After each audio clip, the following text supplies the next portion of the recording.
साधु साधु साधु।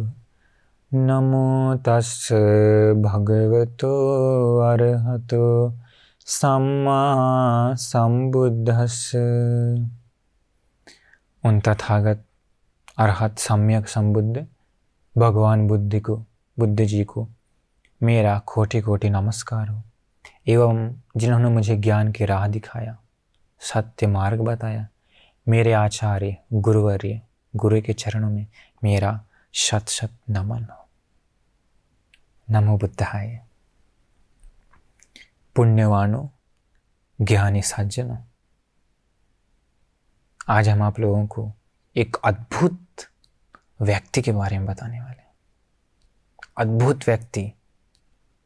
उस व्यक्ति को 7 साल तक गर्भ में कैद रहना पड़ता। 7 साल तक गर्भ में कैद रहना पड़ता। भाग्यशाली पुण्यवान बच्चा। परंतु वैसे उतने भाग्यशाली को भी 7 साल तक, मतलब पेट में आया। नॉर्मली बच्चा कितना समय में जन्म लेता? 9 से 10 महीना। 7 साल 7 महीना 7 दिन तक उसको पेट में कैद रहना पड़ा। सोचिए, छोटी मोटी समय है। माँ को कितना कष्ट हुआ होगा। परंतु वो बच्चा भाग्यशाली था, पुण्यवान था।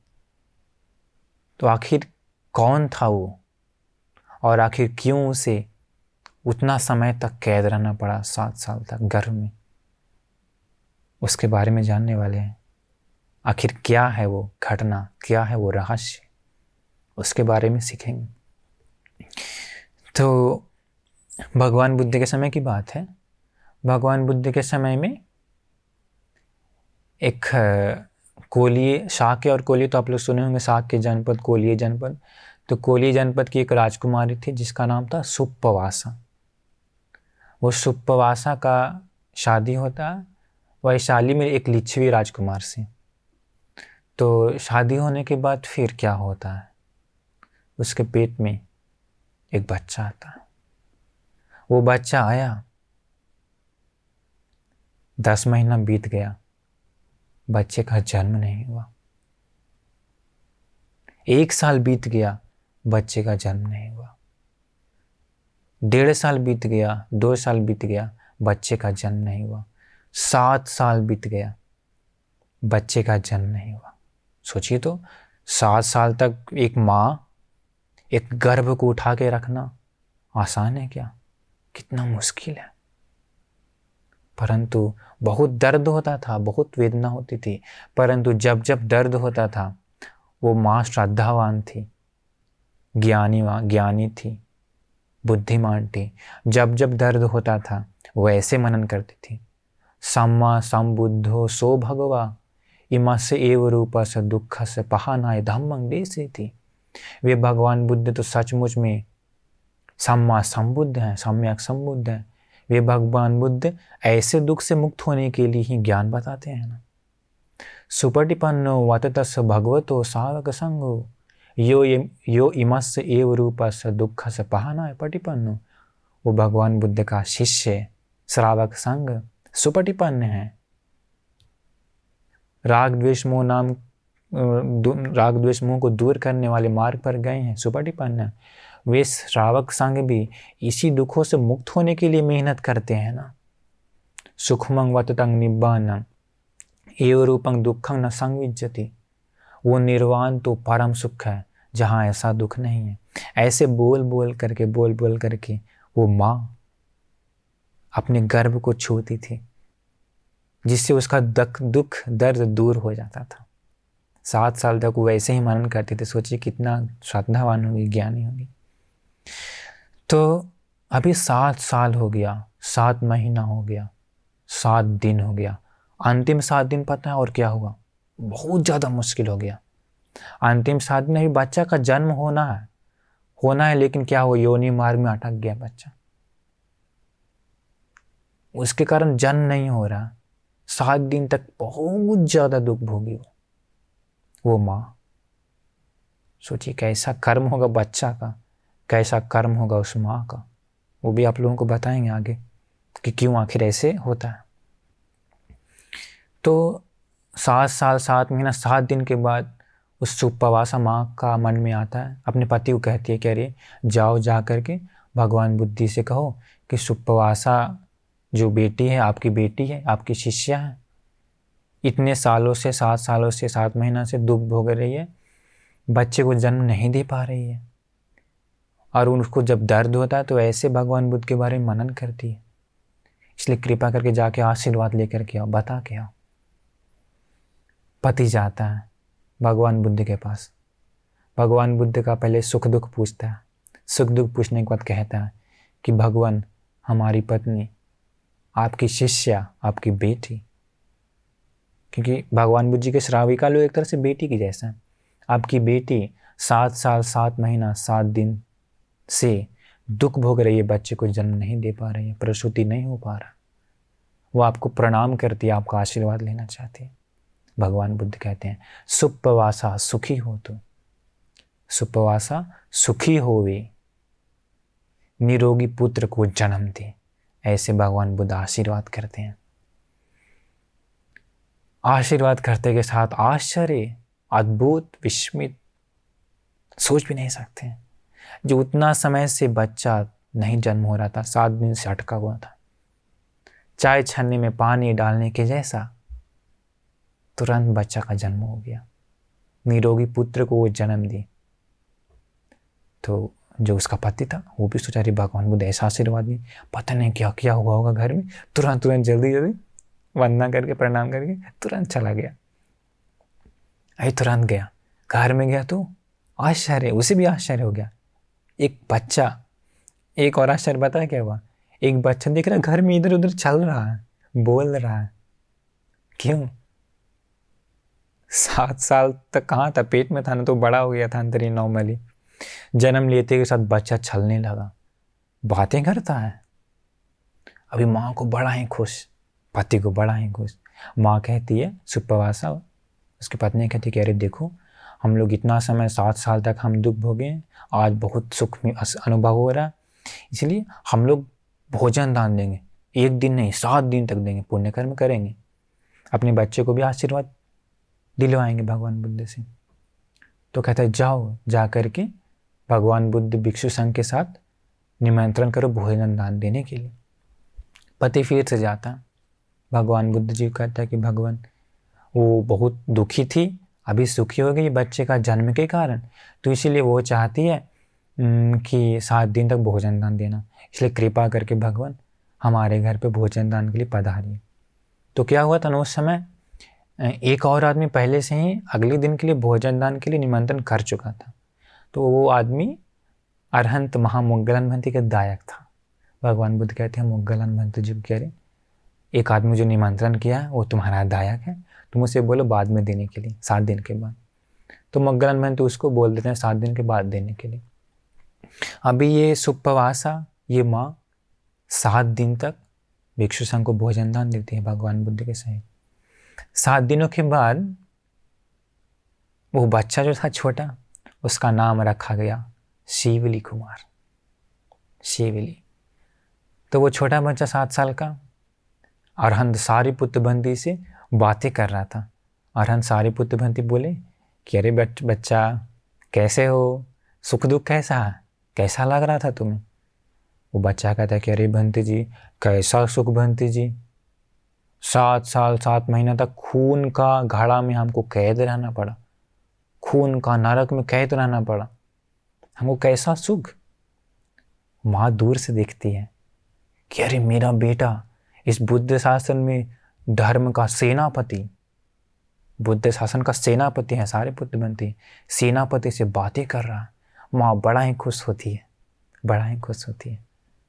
भगवान बुद्ध उसी समय कहते हैं, असातंग सात रूपेण पिय रूपेण अप्रियं दुखं सुख स्वरूपेण फमत्वमति वर्तते।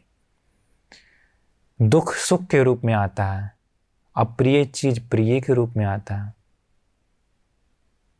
इस प्रकार अज्ञानियों को उसके वश में कर लेता है। एक गाथा बताएं, देखिए जो 7 साल तक जिसके कारण बहुत दुख भोग रही थी, अभी वही माँ एक क्षण में वो सारा दुख को भुला करके अभी खूब खुश हो रही है। इसका मतलब उसको वैसा दुख और पसंद आगे लगता है।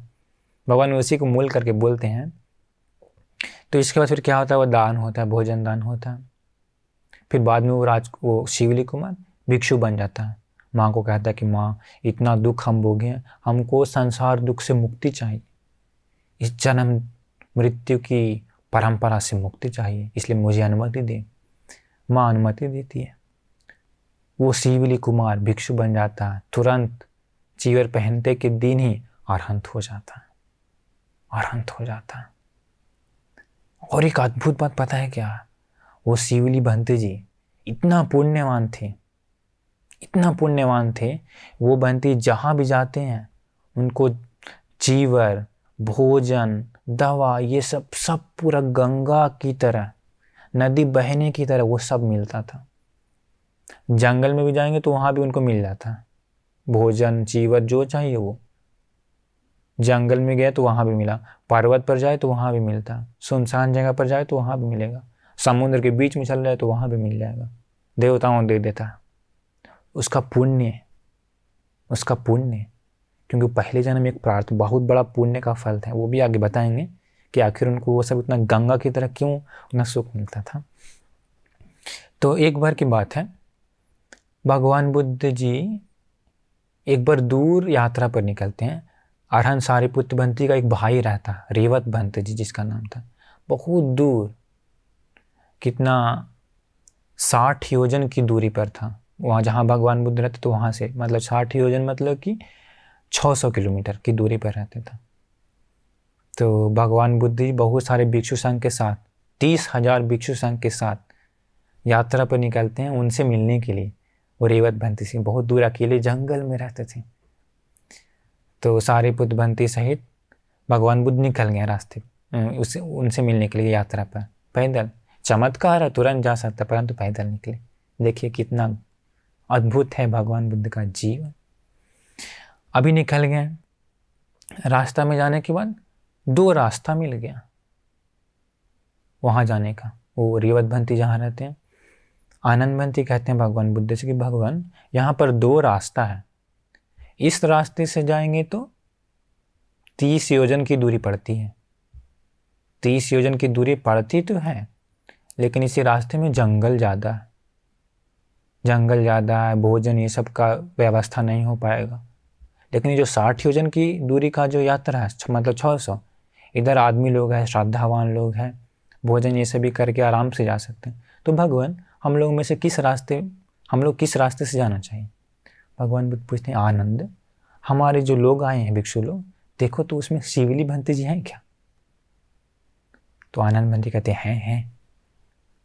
भगवान बुद्ध कहते हैं ऐसा तो डरो मत, शिवली है तो कोई दिक्कत नहीं है, जहाँ भोजन ये सब नहीं है वहाँ भी सब मिलेगा, चिंता मत करो। क्या भगवान बुद्ध का पुण्य नहीं है? परंतु वहाँ पर एक विशेष वो भंती गुण प्रकट करने के लिए वैसा कहते हैं। तो 30 योजन की शॉर्टकट वाले रास्ता से निकल जाते हैं, उधर जंगल रहता पूरा। तो उसी जंगल में अमनुष्य हैं, वृक्ष देवता है, ये वो है, वो लोग देते, अरे हमारे शिवली भंती जी आ रहे हैं, शिवली भंती आ रहे हैं, अरे जल्दी सब तैयार करो। वो लोग 10 किलोमीटर की दूरी पर, हर एक 10 किलोमीटर की दूरी पर छोटा छोटा आश्रम का निर्माण कर देते हैं अपने चमत्कार से, सारा व्यवस्था करते हैं।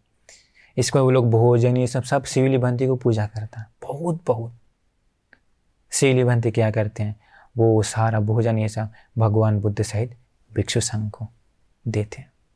तो इस प्रकार वहाँ गए।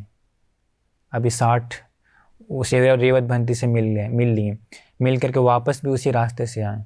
पूरा शिवली भंती को बहुत वो सब मिला, सुख, भोजन ये सब, शिवली भंती वो सब भगवान बुद्ध को और संघ को दे दी। आए भगवान बुद्ध यात्रा से आने के बाद एक पद सौंपते हैं विशेष शिवली भंती जी को। क्या? प्रत्यलाभी में अग्र, बुद्ध शासन में प्रत्यलाभी में अग्र भिक्षु हैं हमारे शिवली भंती, पद सौंपते हैं। क्योंकि इस बुद्ध शासन में कई भिक्षु लोगों को पद सौंपा हुआ है ना। प्रज्ञा में अग्र सौंपा गया है सारिपुत्र भंती को, रिद्धि सिद्धि में अग्र सौंपा गया है अरहंत महामोग्गलान भंती को, दिव्य चक्षु लाभी में अग्र सौंपा गया है अरहंत अनिरुद्ध भंती जी को। ऐसे बहुत सारे लोगों को विशेष पद सौंपा गया, तो वो पद उनको मिला शिवली भंती जी को। तो देखिए उनको अग्र पद मिला, वो बनते जिनको 7 साल तक कैद रहना पड़ा, वही इतना पुण्यवान कैसे? तभी बताएंगे आखिर उनको इतना लाभ कैसे मिला। जहाँ भी जाते थे, चाहे समुद्र में जाए, चाहे पर्वत के बीच चल जाए, चाहे गुफा में, कहीं ना कहीं से उनको तुरंत वो सब मिलता है, देवताओं ने देता। क्या पुण्य था और क्या पाप था जिसके कारण 7 साल तक कैद रहना पड़ा, वो भी बताएंगे। तभी बताएंगे कि आखिर वो क्या पुण्य किए थे। पद्मोत्तर भगवान बुद्ध के समय में, आज से बहुत कल्प पहले, लाखों लाख कल्प पहले की बात है, पद्मोत्तर भगवान बुद्ध के समय में ये शिवली भंती जी उस समय एक राजा थी। एक दिन वो भगवान बुद्ध से मिलने जाता है, पद्मोत्तर भगवान बुद्ध जी से। उस समय पद्मोत्तर भगवान बुद्ध जी एक भिक्षु को अग्रपद सौंपते रहते हैं। वो भिक्षु का नाम रहता है सुदर्शन। वो भिक्षु को अग्रपद सौंपते रहते हैं कि ये भिक्षु इस बुद्ध शासन में प्रतिलाभी में अग्र है। उस राजा के मन में आता कि अरे हमको भी किसी बुद्ध शासन में ऐसा अग्रपद मिलेगा तो कितना अच्छा, वैसा अरहंत होकर के भगवान बुद्ध सहित भिक्षु संघ को 7 दिन तक महादान देता है। महादान देकर प्रार्थना करता है कि भगवान मुझे भी किसी एक बुद्ध शासन में ऐसे अरहंत होकर के प्रतिलाभी में अग्र भिक्षु का पद मिले तो बहुत अच्छा, मेरी ऐसी प्रार्थना। भगवान बुद्ध उसका भविष्य देखते हैं। एक समय आएगा गौतम बुद्ध नाम का भगवान बुद्ध जन्म लेंगे, उस समय शिवली नाम से ये जन्म लेगा, उस समय इसका ये प्रार्थना संपूर्ण हो जाएगा। भगवान बुद्ध साधु करके बोलते हैं, आशीर्वाद देते। वो उस जन्म में हुआ, उस जन्म में बहुत पुण्य करता है वो राजा, मृत्यु होता। और एक जन्म में अभी से 91 कल्प पहले विपस्सी भगवान बुद्ध जन्म लिए थे। उस समय मनुष्य की आयु 80,000 वर्ष थी।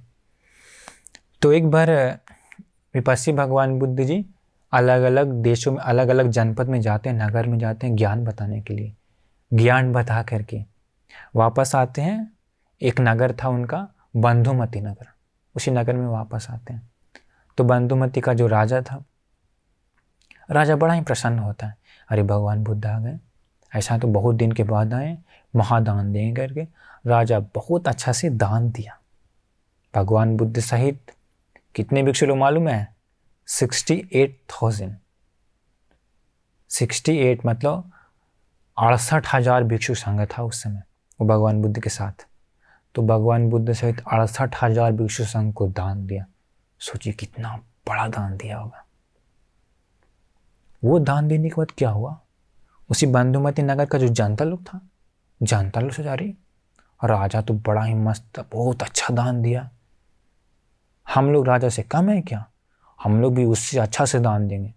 हम लोग नगरवासी हैं तो क्या हम लोग मिल करके दान देंगे और उससे अच्छा से दान देंगे। तो इसके बाद जनता लोग भी एकदम बहुत, राजा जो दान दिया था ना उससे और अच्छा से तैयार किया। भगवान बुद्ध सहित 68,000 भिक्षु को दान दिया। राजा सोचा क्या, अरे जनता तो मुझसे अच्छा से दान दिया, हम राजा हैं, हम कैसे हार जाएंगे, नहीं हम उससे भी अच्छा दान देंगे करके दोनों में टक्कर चला। इसी प्रकार एक दिन राजा देता है, दिन वो देता है।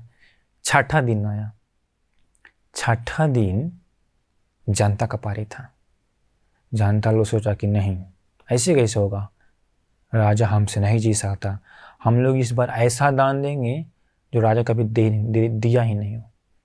भोजन में जितनी भी सामग्री है सारा भोजन तैयार करेंगे, सारा आइटम जितने भी टाइप्स हैं वो सब प्रकार के भोजन जनता लोग तैयार किया। अभी सब मेन आदमी था उसमें, चेकिंग कर रहा था क्या नहीं है, सब कुछ है। उसकी नज़र में आ रही एक चीज़ नहीं है, 2 चीज़ नहीं है, क्या, दही नहीं है, दही नहीं है तथा मध नहीं है। अरे अगर ये नहीं रहेगा तो हम लोगों का दान पूरा नहीं होगा, कंप्लीट नहीं होगा, असंपूर्ण रह जाएगा, हम लोग हार जाएंगे। नहीं, किसी भी तरह से दही खोजना होगा और मध खोजना होगा। इसके बाद 4 आदमी को बुलाया, 4 आदमी को 1,000 सोना का सिक्का दिया और बोला जाओ चारों दिशा में जल्दी से जल्दी दही ढूंढ करके लाओ और मध ढूंढ करके लाओ। उसी समय उसी विपस्सी भगवान बुद्ध के समय वो जो राजा था जो पहले प्रार्थना किया पुण्य करके, गरीब आदमी का जन्म हुआ। देखिए संसार बड़ा ही अजब है, अद्भुत है, कैसा कैसा जन्म मिल जाएगा हम लोग को समझ में नहीं आता। गरीब जन्म पाया था उस समय वो। उसी दिन वो एक बड़ा घड़ा में दही तैयार किया था, उसका घर में दूध था, फ्रेश ताज़ा दही तैयार किया और सोचा कि इस दही को बेच करके कुछ पैसा कमाएंगे, यही सोच कर घर से निकला। तो वो उसी नगर के अंदर नहीं था, उसी नगर के बाहर रहता था, वो छोटे से गांव में। तो जाते समय उसी एक जगह और मध का छत्ता मिला। मधुमक्खियाँ नहीं थी, चली गई थी। वो सोचा अरे वाह, मध भी मिल गया, फ्रेश ताज़ा, मध भी तोड़ लिया। सोचा इसे भी बेच करके कुछ पैसा कमाऊंगा। अभी वो जा रहा था तो नगर के द्वार के पास एक आदमी था, जो 4 आदमी को भेजा गया था, उसमें से एक आदमी नगर का एक द्वार पर था। ये जाते समय वो देखता है, अरे भाई तुम क्या है उस घड़ा में? तो कहता है कि इसमें दही है और मध है। किसके लिए लेकर जा रहे हो? बोला किसी के लिए नहीं, बेचने के लिए। हाँ ठीक है, ऐसा है तो तुम बेचने के लिए जा रहे हो तो वो मुझे दे दो, मैं तुम्हें 1 सोना का सिक्का दूंगा। वो सोचता है, वो आदमी, गरीब आदमी, अरे इस दही का दाम मूल्य तो 1 सोना का सिक्का तो है नहीं, 1 सोना का सिक्का तो बहुत ज़्यादा कीमती होता, कुछ ना कुछ राज है, मूल्य बढ़ाना चाहिए, ऐसे सोचता है। नहीं, हम 1 सोना का सिक्का में नहीं देंगे। वो कहता है ठीक है भाई, 2 सोना का सिक्का देंगे। नहीं देंगे। 10 देंगे। नहीं देंगे। ठीक है, 100 सोना का सिक्का देते हैं। वो बोलता है नहीं देंगे। अभी वो आगे, उसको लोभ आ गया तो वो बढ़ा रहा है उसका प्राइस, उसका दाम, मूल्य। तो वो फिर बोलता है 500, 1000 सोना का सिक्का देंगे। ये गरीब आदमी के मन में विचार आता है कि अरे ये दही का दाम इतना तो है नहीं, कम से कम 1 सोना का सिक्का भी नहीं है, आधा सोना का सिक्का भी नहीं है, कुछ ना कुछ तो जरूर दाल में काला है, रहस्य है। वो पूछता है कि अरे भाई तुम्हारा दिमाग खराब हो गया है क्या? तुम जो 1 सोना का सिक्का भी नहीं जिसका मूल्य, तुम इसको इतना महंगा क्यों खरीदना चाहते हो? वो कहता, पूरी घटना बताया कि राजा और प्रजा में टक्कर हुआ भोजन दान का, तो इस बार प्रजा का बारी है, दही और मध नहीं, इसे किसी भी हालत में ये दही चाहिए। वो गरीब आदमी पूछता है कि अरे क्या भोजन दान और वो पुण्य कर्म सिर्फ नगर के अंदर के लोग ही कर सकते हैं? क्या हम जैसे गरीब लोगों को सहभागी नहीं हो सकते हैं क्या? क्यों नहीं हो सकते? हो सकते हैं। तो वो बोला ठीक है, मुझे पैसा नहीं चाहिए। देखिए उसका श्रद्धा जागा, मुझे पैसा नहीं चाहिए, मैं अपने हाथों से दान दूंगा। अपने हाथों से साथ लेकर के गया। भोजन का समय आया, वो भगवान बुद्ध के समक्ष जा करके, विपस्सी भगवान बुद्ध के समक्ष जा करके कहता है कि मुझ अशरण को शरण होइए, मेरा कल्याण कीजिए, हे भगवान कृपा करिए, दही स्वीकार कीजिए। वो दही बांटते जाता है हर एक भगवान बुद्ध को और संघ को। भगवान बुद्ध की महिमा से, चमत्कार से वो दही खत्म नहीं होता, सारे 68,000 बंदी लोगों को पूरा हो जाता है। मध भी दान देता। इस प्रकार से वो पुण्य कर्म करता है। यही 2 पुण्य कर्म विशेष रूप से ये बुद्ध शासन में शिवली बंदी बनने के बाद किसी भी चीज़ का कमी नहीं होता। भोजन, दवा, चीवर, कपड़ा, किसी भी चीज़ का कमी नहीं होता था। वही पुण्य था, वही पुण्य का फल था। ये बंती जी कितना दयावान थे कि कोई कोई बंती लोग को पुण्य कम रहता था, वो बंती लोगों को साथ जाते थे लेकर के। 500 तो 500 लोगों के साथ जाते थे। उन लोगों का पुण्य नहीं है, शिवली बंती का पुण्य खूब मिलता था। इनको जो मिलता था ये भिक्षु संघ में बांट देते थे। कितना पुण्य है। परंतु ऐसे को भी 7 साल तक गर्भ में कैद रहना पड़ा। क्या कारण था? तो भिक्षु संघ लोग बात करते रहते हैं, भंती लोग भगवान बुद्ध के समय, कि इतना पुण्य है, इतना पुण्यवान थे, ये सब मिलता, आखिर क्यों इनको 7 साल तक कैद रहना पड़ा? भगवान बुद्ध आते हैं, भगवान बुद्ध बताते हैं उसका एक गलती हुआ थी एक जन्म में। जो पुण्य कर्म किया था उसके बाद एक और जन्म हुआ था। एक जन्म की बात है। वाराणसी में राजा था, एक राजा था। तो वाराणसी में राजा था, एक रानी भी थी, उसका एक पुत्र था। वो पुत्र ये शिवली बंती थी। तो क्या होता उस समय, कौशल नाम का एक और राजा रहता है कौशल प्रदेश का। वो कौशल राजा राज्य के लोग में बहुत सारे सेना के साथ अटैक करता है वाराणसी राजा पर, आक्रमण करके वाराणसी के राजा को मार देता है और वहाँ की रानी को अपनी रानी बना लेता है। तो जो उसका पुत्र रहता है ना, वो सुरंग से तुरंत भाग जाता है। भाग करके वो पुत्र दूसरी जगह पर जाकर के सेना इकट्ठा करता है। सेना इकट्ठा करके, बहुत सारे सेना इकट्ठा किया। सेना इकट्ठा करके वाराणसी को घेर लिया। घेर करके संदेश भिजवाया राजा को, या तो राज्य दो, क्योंकि इस राज्य का उत्तराधिकारी मैं हूँ, मुझे राज्य दो, नहीं तो युद्ध करो। राजा बोलता है कि नहीं, हम राज्य नहीं देंगे। वो क्या करता है, राज्य नहीं देता तो राज्य को घेर लेता है। ये कुमार बहुत सारे सेना को लेकर आया था। उसकी माँ, जो अंदर राजा की पत्नी बन गई है, पत्नी बना लिया वो राजा, उसकी माँ चुपके से एक संदेश भिजवाती है चोरी चोरी अपने बेटे को, जो घेर रखा। अरे बेटा, युद्ध करने से कोई फायदा नहीं है, तुम क्या करो ना, इस पूरे राज्य में जो भी अंदर आने का रास्ता है वो सब बंद कर दो। खाना, ये लकड़ी, ये वो जो सब आता है, खाद्य पदार्थ, ये वो सब क्लोज कर दो, सब बंद कर दो। तो धीरे धीरे सब खाना कम जाने के बाद अंदर सब तड़प उठेगा, तो तुमको बिना युद्ध किए ही जीत सकता है। वैसे भी किया, 7 साल किया, फिर भी उन लोग कुछ नहीं हुआ। पता लगा क्या, माँ एक और संदेश भिजवाती है कि अरे बेटा, इधर सुरंग के जरिए भी आ रहा है खाना, ये सब, और वो सारा गुप्त द्वार भी सब बंद कर दो। गुप्त द्वार ये सब क्लोज कर देगा, तब इन लोग को अंदर के लोग भड़क उठेगा, फिर तुमको जीत मिल जाएगा। वो क्या करता है, वो सब भी सारा क्लोज कर देता है, सारा गुप्त द्वार। 7 दिन तक बंद रहने के कारण अंदर का जो जानता था तुरंत भड़क उठा, रहे ये कैसा काम है, इस राजा के चलते हम लोग दुख भोगेंगे। अंदर का जनता लोग उस राजा को पकड़ करके राजकुमार के हवाले कर दिया। राजकुमार उसको मार करके अपना राज्य ले लिया और राजा बन गए। भगवान बुद्ध बताते हैं कि उस समय वो जो माँ थी, जो रानी थी, जो ऑर्डर दी थी कि इस राज्य को बंद कर दो, जो आता है सब बंद कर दो, अंदर आता है सब बंद करेगा तो तुम जीत जाएगा। वो रानी थी इस समय सुप्पवासा। उसका बात के कारण है ना बेटा वो काम किया, उसका बात के कारण ही वो बेटा वो काम करता है सब बंद करने का। उसी के पाप के फल के स्वरूप उस माँ को 7 साल 7 महीना 7 दिन तक गर्भ में एक बच्चे को रखना पड़ता, बहुत दुख दर्द भोगना पड़ता उस पाप कर्म के कारण। और वो जो बच्चा, जो राजकुमार था, वो सब क्लोज कर दिया, सील कर दिया था। राज्य के अंदर जो भी जाता था वो सब बंद कर दिया था ना। उसी के कारण, उसी पाप कर्म का, और हत्या करता, उसी पाप कर्म के कारण नरक में भी जाता है वो राजकुमार।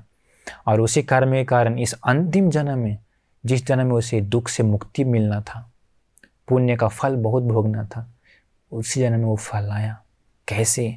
7 साल 7 महीना 7 दिन तक पेट के अंदर खून में, अंधेरा में कैद रहना पड़ा।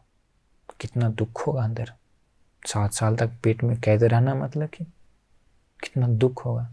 तो भगवान बुद्ध बताते हैं उसी कर्म के कारण वो शिवली भंते जी को 7 साल तक पेट में कैद रहना पड़ता है, और उस माँ को वैसा दुख भोगना पड़ता है। देखिए कर्म कितना खतरनाक है ना, कितना खतरनाक है।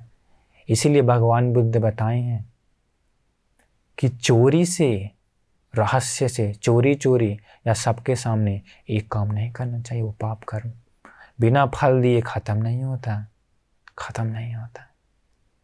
दुख में डुबा देता है ये कर्म। तो देखिए वो भंते जी तो शिवली भंते महापुण्यवान थे, इसीलिए वो पहले वो जो कर्म किए हैं वो भी फल मिला, परंतु उनको मुक्ति से कुछ बाधा नहीं हुआ, क्योंकि उसके लिए वो बहुत पुण्य कर चुके थे पहले। तो देखिए उतने उत्तम लोगों को, पारमिताओं को पूर्ण करते हुए आए वो शिवली भंते जी। अरहंत होने के लिए, वैसा अग्रपद पाने के लिए, वैसे लोगों को भी संसार में पाप मित्र के कारण वैसा हो गया तो नॉर्मल लोगों के बारे में कहना है क्या। इसलिए भगवान बुद्ध जी कहते हैं ये संसार बहुत खतरनाक है, हमेशा कल्याण मित्र नहीं मिलता। इस जन्म में शायद आप लोगों को कल्याण मित्र मिल गया, अगले जन्म में कौन मिले, कहाँ मिलेगा, मिलेगा कि नहीं मिलेगा, कौन जानता। इसलिए इस बहुत पुण्य करके हमेशा एक चीज़ के लिए प्रार्थना करना चाहिए, निर्वाण के लिए, मुक्ति के लिए, संसार के भवसागर से पार जाने के लिए, तभी सारा सॉल्यूशन है, नहीं तो नहीं। तो आज आप लोगों को ये घटना बता दी अरहंत शिवली महंत जी के बारे में।